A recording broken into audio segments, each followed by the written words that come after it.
Hi everyone, this is Kona Jones. I'm Director of Online Learning here at Richland, and I'm just going to briefly go over kind of an introduction to the Canvas instructor training and kind of how you should go through it. So here we are on the home page. As you can see, the training modules are broken apart into 4 sections. So you've got an introduction to Canvas. It actually starts with just kind of a getting started with the training, your real introduction to Canvas, and making Canvas work for you. You then move into the section on actually building your course. And so in this section, you're going to actually learn about how to build a course in Canvas. What features you use and how you use Canvas is completely up to you. So even though we go through, I say think of it as lots of features, I say think about it as kind of like a restaurant menu.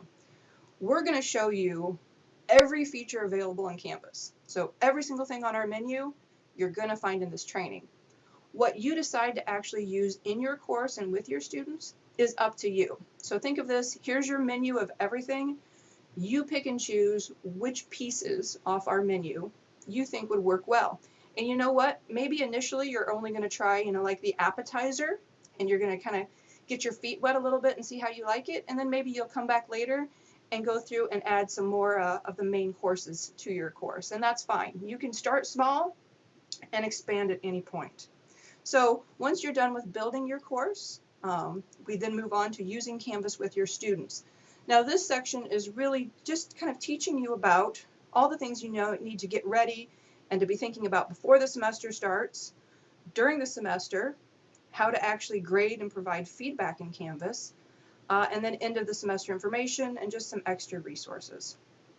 And then the very last part is just the complete training, which is just your training wrap up. And this is just where at this point, you should have worked through all of these modules and be done. So what do you have to actually do?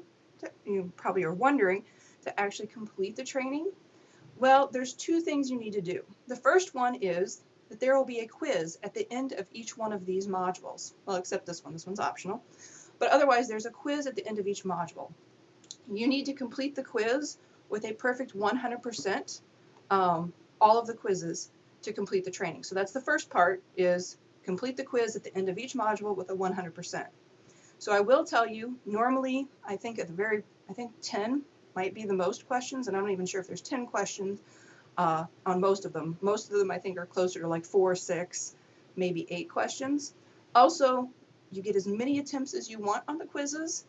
And the best part, we give you the answers at the end. So we're not trying to prevent you or hinder you from completing the orientation or this training course. We just want to make sure that you're aware of some of the different features and that you've thought about it before moving forward. So just there you go. So first part, you do have to complete the quizzes at the end of each module. The second thing you need to do to complete the training. So there are 2 things to complete the training. The first are do the quizzes. The second part is you do have to build a course in your sandbox course. So all of you, when you were added to this training course, were given a sandbox course. The sandbox course is just a blank course. It's not a real course. It will never be a real course. It doesn't have students in it. We won't ever add students to it. It's just kind of like a play course for you to try things out in Canvas. And it's also then where you should build your first real course in Canvas. Now, the level to which you build your course is going to have to do with what type of course you're teaching. So if you're teaching a traditional course, then you would only build out what you would want to use for a traditional course. So maybe you want to add a syllabus, some handouts, put the grade book in, maybe take attendance. It's really up to you when you're teaching a traditional course how much you want to create in your sandbox. But ultimately, the sandbox course does need to look like a real course. So if you only want to use a few features, that's fine. Just make sure you've used them correctly and that your course looks like, if this is what I was using with my students, here's how it's going to look. If you're teaching a hybrid or online course, you're going to need to use some more features than just the basics. And we actually go through in the organizing your course and those types of things and really talk about what's expected if you're teaching a hybrid or online course, and it is above that of a traditional course. But you would still be building that in your sandbox course. Once you're done with your sandbox course, you would then contact me, Director of Online Learning, Kona, and you would ask me to review your course. I would then review your course, provide feedback to you, let you know, these are things that are really good, here are some things you might think about changing. You would then go through my feedback, make any tweaks, adjustments that you need to, let me know that you've made those adjustments, then I would go back in, double check, and give you your final approval. So once you've got that sandbox completed and approved and all of the quizzes done, you will be officially done with your Canvas training. So you might want to also know your sandbox course. Even though it says sandbox course in Module 8, technically you can complete your sandbox at any point, and you can always skip around. So you do not have to do things in order. I'm going to go ahead. You can either click on one of these, or if you come up here, you can also click on modules to get to the course. So it doesn't matter. You can click on modules, or you can click on one of these. I'm just going to go ahead and click on one of these.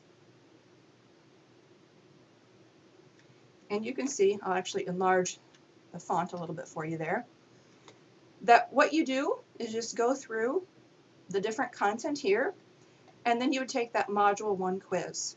When you take that Module 1 quiz, once you get your 4 points, and that's because there's 4 questions, out of 4, this will turn into a green check mark. And that's how you know I'm done with this quiz, because I've got my green check mark right there. Ultimately, though, you can skip around. If you want to try this module and do this quiz or this one, or go wherever you want, you are more than welcome.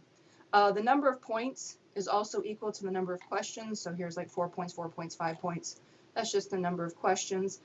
These example assignments truly are examples. You do not have to complete them, but they give you an idea that if you were a student, this is how you would submit this, this is how you would do this. So it is kind of useful information, but you do not have to participate in anything with the example on it. So you can see also there's an optional module for using Respondus. This is something else completely optional you don't have to use.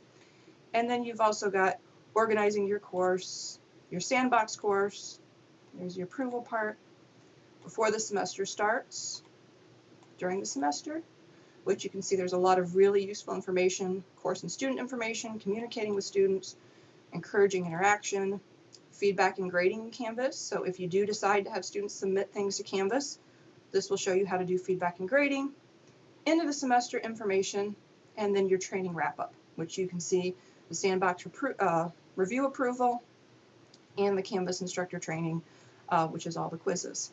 So, and there's your extra resources. I think that's pretty much it, and I hope you're still listening.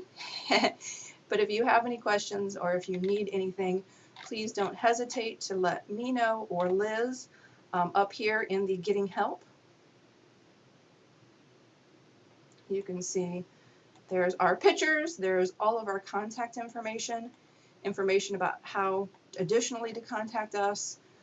Here's also a list of faculty who, if you would like to maybe have some assistance from another faculty member, here's some faculty who would be willing to help you out, and then just the link to the Canvas instructor guides. So I hope this has been helpful, and please let me know if you need anything. Otherwise, happy training.